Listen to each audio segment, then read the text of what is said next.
Здравствуйте, друзья! Продолжаем строить наш угловой камин. В общем-то, достаточно простое вот это вот все устройство этого камина. Но мы сейчас подошли э, к перекрытию. То есть, видите, у нас уже вот это вот пяточные кирпичи встали. И следующий у нас ход как бы напрашивается сделать арку, то есть перекрытие. У нас здесь, напомню, будет стоять железная дверка со стеклом. То есть нам надо сделать арочку такую же, как у дверки, с небольшим зазорчиком. Ну, оставить на расширение. У нас вроде бы все просчитано. Значит, перед тем, как положить арку, нам надо максимально поднять вот там наверху, чтобы через арку нам меньше туда тянуться. Вот, ну, сейчас мы еще поднимем там сзади. Зуб у нас классический, традиционный. Он еще у нас поднимется. Вот, поэтому тоже еще мы вот, арку пока еще не кладем. Так, многие из вас просят поподробнее, то есть уделять больше внимания нюансам. Вот сейчас такой вот нюанс. Я хочу поговорить о базальтовом картоне. То есть базальтовый картон, каменная вата, да, он уже так прочно вошел в наше печестроение, и мы им постоянно пользуемся. Вот данный картон, базальтовый картон, он толщиной 5 миллиметров. Он бывает толщиной 10 миллиметров, бывает фольгированный, бывает вот такой. Сейчас мы покажем, у нас два вида базальтового картона. В общем, видите, мы его ставим, во-первых, от стены, чтобы, если камин у нас будет при нагреве как-то расширяться, чтобы ему было куда дышать, не сюда, только вперед, как бы двигать, расширяться, но и в стену туда, в стороны была возможность. И между футировкой, вот это у нас шамотная футировка, а вот это вот массив кирпичный, он у нас на цементном растворе, футировка на глиняном. Значит, чтобы наша футировка не касалась основного массива, мы используем вот этот базальтовый картон.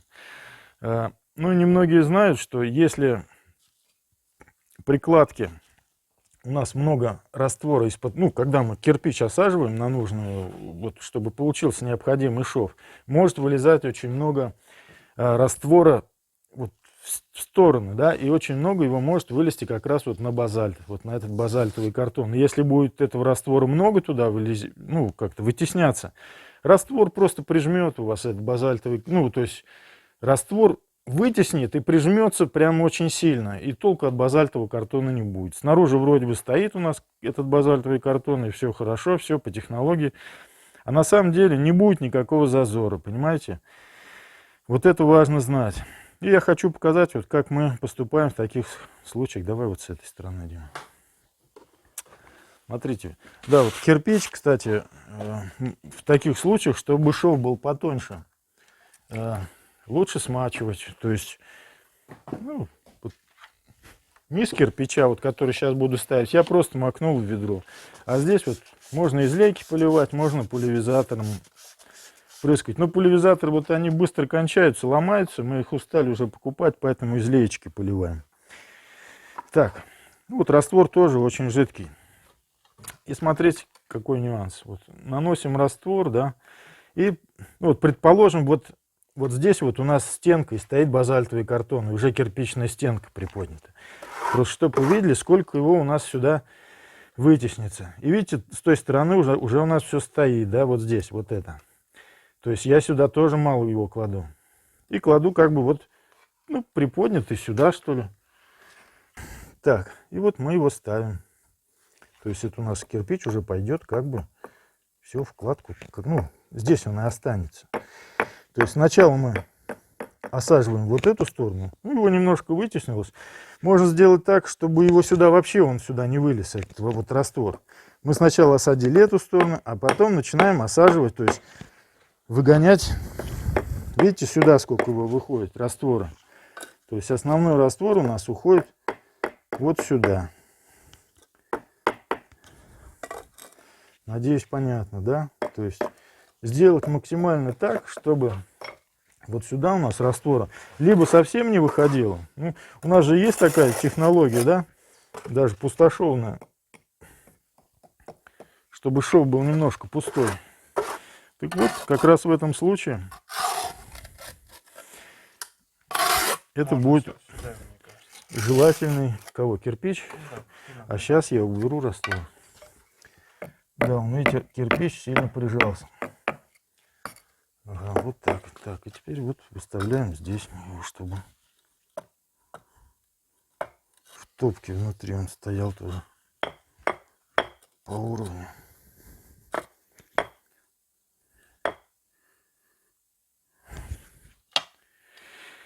Так, ну, надеюсь, понятно, да? То есть, чтобы вот выпирающий этот раствор у нас не прижал базальт, чтобы зазор этот, для чего этот базальтовый картон и нужен, чтобы зазор этот сохранялся. Так, можно, конечно, использовать не такой вот, не 5 миллиметров, а можно 10 использовать. У вас там, да, будет больше этого. Ну, как расстояние, который позволит вот этому раствору, который вытесняется. В общем, больше будет зазор. Можно вообще использовать вот такой материал. Это супервул. То есть он толщиной вообще 30 миллиметров. Но он стоит на порядок. Вот для сравнения, сейчас конец сентября, конец августа 2022 года, лист вот этого базальтового картона пятерки стоит 140 рублей. А метр вот такой вот ваты супервула, шириной на 1,20 м, бывает 60, бывает 1,20 м. Вот это 1,20 м на метр. 1080 рублей. Вот метр. Так, и сейчас я хочу показать вам еще. У нас, то есть сейчас два вида базальтового картона. Кому-то будет интересно.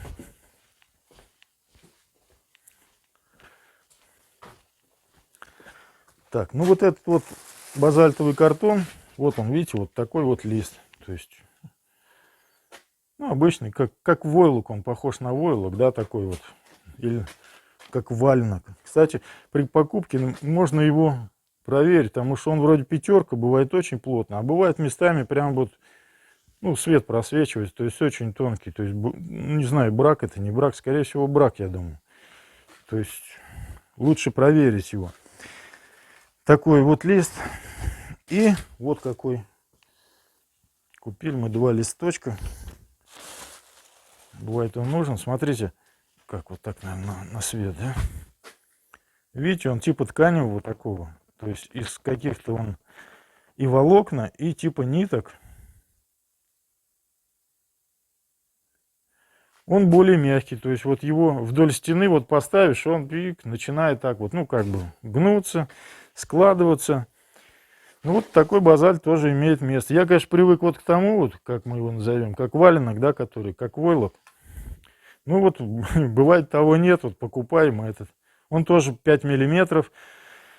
Вот я не помню, бывает он с фольгой или не бывает. Вот этот-то точно бывает, который вот наш обычный. А этот вот с фольгой я не помню, чтобы он был. Ну, мы обычно без фольги работаем. Кому-то нравятся фольгированные вот эти всякие топки, футировки с фольгой, чтобы...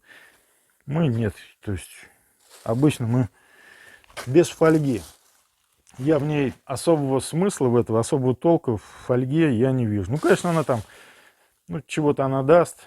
То есть сложности, она задирается, чуть ее цапнешь, она сдирается, одним словом. Как резать этот картон? Надо бы сначала поговорить про меры безопасности при работе с ним. Давайте уж я. Значит, вот у нас, видите, вот доска, и здесь 10 сантиметров вот отмерено. С этой стороны и с этой стороны. Ну, для удобства, потому что очень часто мы не целый лист ставим. Целый лист, он, ну, обязательно гнется, его там несколько раз заденешь, он начинает махриться. Поэтому чаще всего мы его режем на полоски. Вот почему-то мне больше нравятся полоски, ну, разной высоты, где позволяет там 20 сантиметров, где посложнее там 10 сантиметров. Вот это типа, как это? Типа упор, да, как на торцовочнике. То есть мы его по кромке выставляем, и у нас тут черточка и тут, ну, то есть, чтобы побыстрее, чтобы без рулетки. Вот. И резать можно всем чем угодно. Можно ножом, Ну, тут острия никакого не требуется. Вот мы режем обычно, ну, шпатель, да, простой шпатель. Можно мастерком, то есть он никак не заточен. Базальт режется прям вот.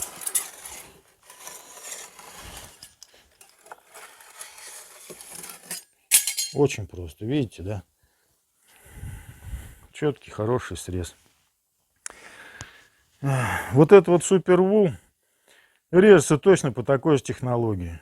Только, ну, поскольку он потверже, и бывают места такие, ну, как бы очень плотные. Поэтому, ну, приходится там побольше вот этих движений ты, да, пройдешь. Бывает, за один раз не отрежешь. Один раз, второй. Режется точно так же. Вот это вот отрезали буквально недавно. Видите, какой срез. Толстый и ровный. Вот тканевый вот этот вот базальт, он режется немножко похуже. Потому что там тоже типа ниточек, и они скрученные. В общем, похуже он режется. Ну вот меры безопасности. Надо всегда помнить, что это каменная вата. И ее там, в общем, при производстве как-то там раскручивают. Получается, не всегда получаются очень тонкие эти волокна. А бывает там прям вот иглы, даже до миллиметра толщиной, и они очень острые. Ну и, в общем, если как-то так схватиться неудачно, то они прям вот залезают хорошо под кожу. Поэтому с ним надо осторожнее работать в перчатках. Вот видите, даже вот этот базальтовый картон, от него летит пыль. То есть надо либо в перфораторе работать, в респираторе работать. Вот. Либо мы еще вот из пульверизатора тоже обычно. Мы вот побрызгали уже сейчас, но все равно вата это вот летит. Особенно злая вот эта вот. Вот эта вата. Супер вул. На него даже вот сейчас не видно, а на солнышке вот так нажмешь даже, и у него из середины, фух, такое облако вылетает вот этой мельчайшей пыли, которая потом откашливается очень, ну, в общем, подальше надо от нее держаться. И без необходимости ее не трогать. Ну, вот этот базальт не такой злой. Но все равно такое тоже, ну что ж, каменная пыль тоже поднимается. Вот, поэтому лучше вот мы прыскаем обычно. И как-то он, ну, эта пыль связывается, и хорошо все. Хотим показать его, да, то есть, да, есть такое мнение, что базальтовый картон, вот если мы его установили в печке, он может простоять где-то лет 5. Потом якобы вот эти связующие вещества, которые в нем есть, а за счет чего держатся вот эти вот волокна-то, вот, там есть какое-то связующее вещество. Оно вроде как со временем начинает распадаться, и, ну, лет на 5 его хватает, а дальше неизвестно. Вот. Поэтому хотим показать вам сейчас горелкой, да, как этот материал ведет себя под пламенем горелки. Вот обычная наша горелка бытовая. Пойдем на улицу.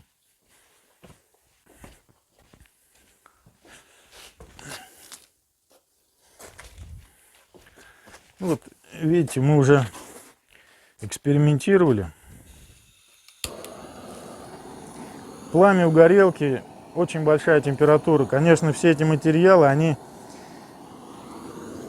не рассчитаны на такую температуру, они совсем для другого. Этот базальт у нас в таких температурах не работает. Температура у горелки, вот у этого пламени, больше 1000 градусов. Ну, видно, как расходится, да, этот камень. И вот этот материал, утеплитель, который в этом доме на потолке, ну, для утепления потолка используется. Ну, видно, примерно так же себя ведет. Единственное, что от этого вот материала запах, очень сильный запах. То есть связующее вещество другое. А вот это супер вул.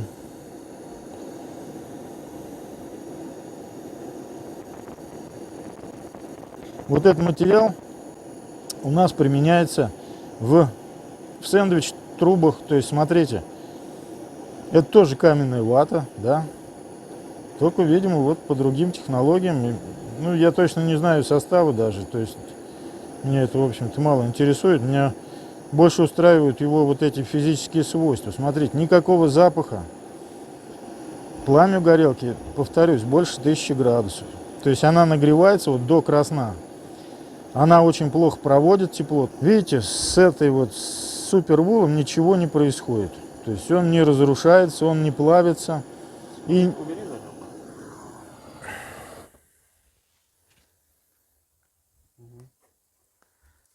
И никакого запаха нет. Понимаете? Вот. Это я к чему веду, что вот это вот изоляционный материал, который идет для утепления потолков, там кровель, он для печек вообще не подходит. Он будет у вас вонять. Базальтовый картон, он плавится, но запаха от него практически нет. Ну, вот этот материал вы все сами видели. Запаха нет, ничего с ним не... То есть физические свойства его не меняются, но остаются очень хорошие изоляционные качества. Вот. Ну, он стоит подороже. Но я считаю, лучше заплатить один раз, да, и чтобы, как говорится, не думалось потом, что где-то чего-то там может просыпаться, вот как говорят вот про этот картон, про базальт, вот про этот картон.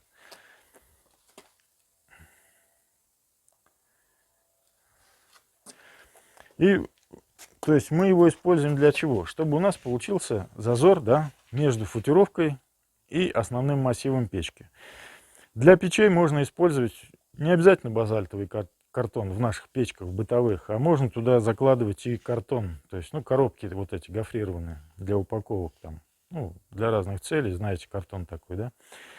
То есть он свою роль выполнит, вот этого изоляционного промежутка, но со временем выгорит, и там останется просто вот эта пустота. Для печей, это для печей. Там температура большая, и он там этот базальтовый, этот картон обычный, бумажный, он выгорит, конечно. Но поскольку у каминов температура гораздо ниже, то есть я считаю, камин так не топит, как печи, он там может выгорать очень долго. Поэтому я бы не советовал использовать бумажный картон в каминах. А все-таки лучше вот такой картон использовать, базальтовый. Да, и провели мы испытания. Если кто-то смотрел наши предыдущие выпуски, мы делали испытания там легковесного кирпича, сравнивали и шамотного. Но мы сравнивали, как он нагревается. А в этот раз решили попробовать его на расширение. То есть мы положили на плитку, плитка где-то 300-350 градусов, да, разогрелась, и 1,5 часа у нас лежал легковесный кирпич. По очереди, да. Замерили его холодным, замерили в разогретом виде. И положили шамотный кирпич. И при тех же условиях, в то же время, короче говоря, тепловое расширение у них примерно одинаковое. Поэтому легковесный кирпич... В общем, легковесный кирпич, только вот по весу он легче, понимаете, а все остальные свойства у него, и расширение, и степень нагрева, примерно такие же, как у обычного шамотного кирпича. Вот. Так, ну, я думаю, хватит, да, на сегодня. Благодарю за внимание. Ставьте лайки, подписывайтесь. Если кто-то захочет поддержать наш канал, пожалуйста, номер карты на главной странице и в описании этого ролика. Благодарю всех за внимание. Будьте здоровы и до новых встреч.